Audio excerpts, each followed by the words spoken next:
আমাদের এক্সপেকটেশন ছিল আরো অনেক বেশি, অনেক বেশি, অনেক বেশি ইউনূস সাহেবের কাছে। আমি ধিক্কার জানাই এই বর্তমান সরকারের এই যে মনে করেন যে আপনার এই যে কি জানি বলে মন্ত্রিসভাটাকে। আমি ধিক্কার জানাই মনে করেন যে এই মানে আমাদের দেশের এই যে বর্তমানের সরকারকে। ঠিক আছে?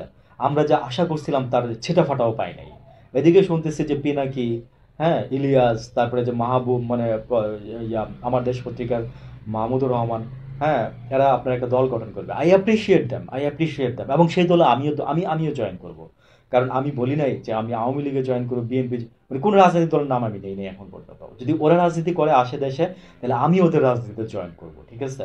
কারণ আমরা এই যে যারা জেনজি যারা আছি তারা যদি বিচক্ষণ হয়ে থাকি, আমরা তাদের জন্য আজকে বিচক্ষণ। দেশে যদি কোনো বিশৃঙ্খলা সৃষ্টি হইতে যায়, তারা দেশটাকে সামলায় রাখে। অনেকে বলে যে তারা নাকি দেশটার মধ্যে বিশৃঙ্খলা লাগায় রাখে, নট অ্যাট অল। এই কথাটা যারা বলে তারা মূর্খের পরিচয় দিবেন, অজ্ঞতার পরিচয় দিবেন, না জেনে কথা বলেন আপনারা। তারা দেশটাকে বাঁচায় রাখছে আজকে পর্যন্ত। ইলিয়াস, কনক, হ্যাঁ, আমি ওদের নিয়ে বেশি কথা বলি না। কেন বলি না জানেন?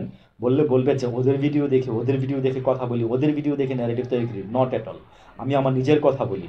ততক্ষণ পর্যন্ত আমার নিজের মধ্যে আমার কথা তৈরি না হয়, নিজের মনের মধ্যে ফিলিংস তৈরি না হয়, ততক্ষণ পর্যন্ত আমি কথা বলি না। এবং আমি যখন কথা বলি, আমার কথাগুলো আমি আমার মন থেকে বলি। এবং কে কি আছে সাইডে আশেপাশে আমি তাদেরকে কাউকে দেখি না। আমার আরেকটা ভিডিওতে আমি আজকে সাকা চৌধুরীর কথা বলছিলাম। মানে he is the person, personality হওয়া উচিত। পুরুষ মানুষের একটা পার্সোনালিটি থাকতে হয়।